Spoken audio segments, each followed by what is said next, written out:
Halo, selamat sore para teman-teman peternak Indramayu khususnya dan Nusantara pada umumnya. Di sini saya akan mereview tentang cara bagi para pemula yang belum beternak dan mempunyai keinginan yang besar untuk beternak. Apa sih langkah-langkah bagi para pemula ketika ingin memulai beternak, ingin memulai mengembangbiakan ternak kambing ataupun domba.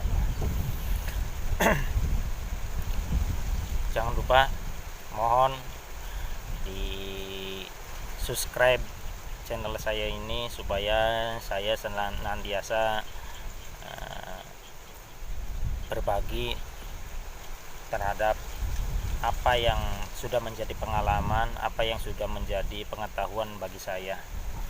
Dan jangan lupa di share supaya apa, mungkin ada teman-teman para suhu yang sudah berpengalaman bisa menambahi ataupun mengkritik, memberikan saran masukan kepada saya. Tentu jangan lupa di like, disukai. Teman-teman para peternak, bagaimana sih cara bagi para pemula? Apa yang harus dilakukan bagi para pemula untuk beternak kambing ataupun domba, untuk mengembangbiakan kambing ataupun domba? Ada 3 aspek yang harus diperhatikan sebelum kita beternak kambing ataupun domba. 3 aspek tersebut, yang pertama adalah breeding itu pengembangbiakan kambing ataupun domba. Nah, sebelum teman-teman memutuskan breeding, tentu teman-teman akan melihat ataupun memilah-milih. Breeding itu harus mempunyai bibit yang unggul. Bagaimana cara memilih bibit yang unggul? Ada 3 cara memilih bibit agar breeding kita itu berhasil. 3 cara tersebut, yang pertama adalah dalam mencari bibit, tentu kita menginginkan bibit yang masih muda, bibit yang belum tua, sehingga apa, beberapa tahun masih bisa produksi. Nah, untuk memilih bibit yang masih muda, memilih bibit yang belum tua, yang pertama adalah lihat dulu tumitnya, tumit bagian belakang. Kalau tumitnya masih di atas ataupun tumitnya kelihatan masih di atas, berarti dipastikan domba kita itu masih muda, belum tua. Tetapi kalau tumitnya udah agak ke bawah, saya yakin domba tersebut sudah tua. Walaupun masih bisa produksi, tetapi domba tersebut sudah tua. Nah, itu cara memilih domba bibit kita apakah sudah tua atau belum. Dengan cara apa? Dengan cara dilihat tumitnya. Kalau tumitnya masih atas berarti masih muda, kalau tumitnya sudah turun berarti dipastikan sudah tua. Yang kedua, cara memilih bibit yang unggul yang kedua adalah supaya breeding kita itu berhasil, dadanya itu lebar, dadanya itu besar. Nah, itu dipastikan bibit yang kita lihat, bibit yang kita pilih sudah benar. Kalau dadanya kecil, kalau dadanya itu tidak lebar, menurut saya kurang bagus untuk dijadikan bibit. Yang ketiga adalah cara memilih bibit yang unggul, dipegang bagian atas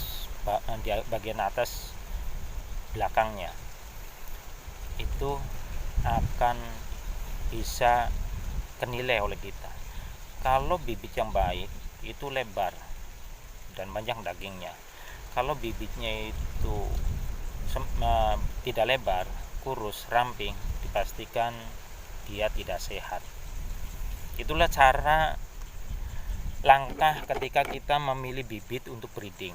Jadi bisa diingat-ingat teman-teman, memilih bibit yang untuk breeding, lihat dulu apakah bibit tersebut sudah tua atau belum. Dengan cara apa? Dengan cara dilihat bagian tumit belakangnya. Kalau masih bagian tumit belakangnya masih di atas, berarti dipastikan masih muda. Kalau sudah turun berarti sudah tua. Yang kedua, pilihlah bagian dadanya yang lebar. Agar apa? Agar ternak kita memiliki ternak yang unggul, anak turunannya itu memiliki anak turunan yang unggul. Yang ketiga, caranya adalah dipegang bagian atas belakangnya.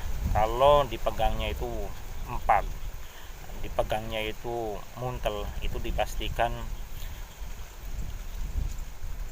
bibit tersebut baik, tidak kurus, tidak berpenyakitan.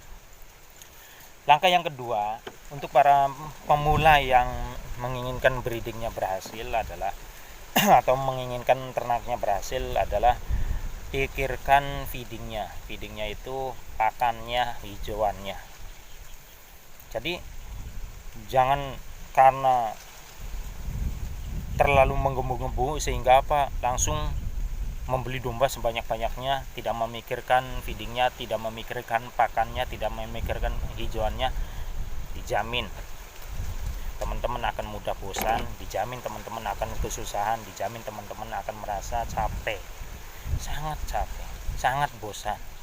Bisa jadi teman-teman ada yang gagal, gulung tikar.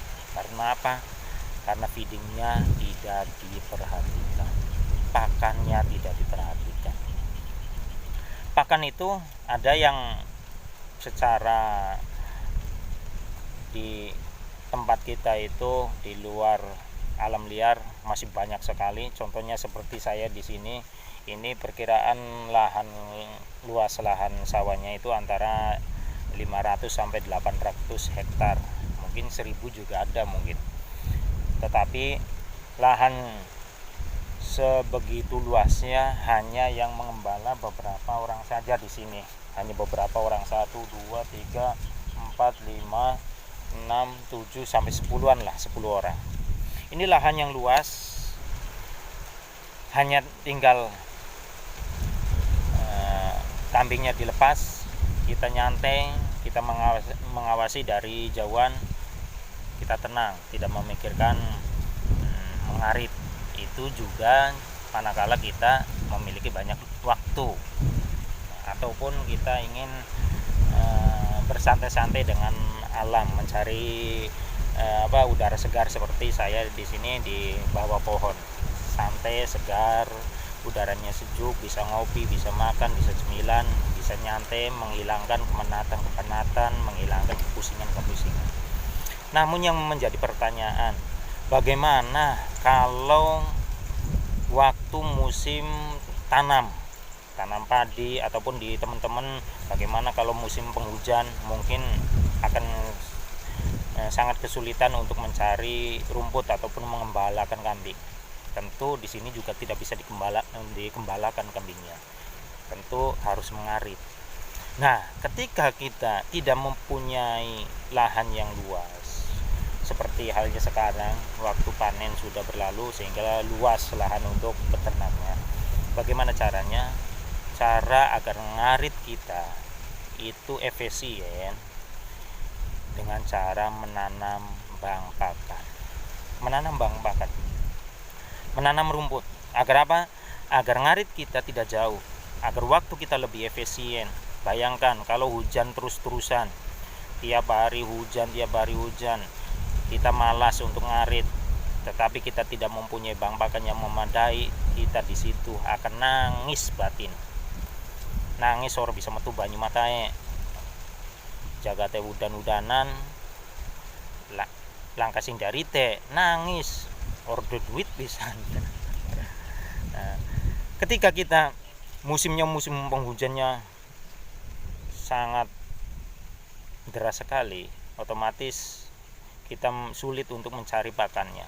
Tetapi bagi para peternak yang memiliki bang pakan yang cukup, para peternak yang memiliki lahan yang ditanami berbagai macam jenis rumput, kita tidak akan disulitkan. Walaupun hujan tiap hari tidak akan pernah disulitkan, waktunya lebih efisien, biaya bensinnya juga bisa ditekan, dan waktu kita lebih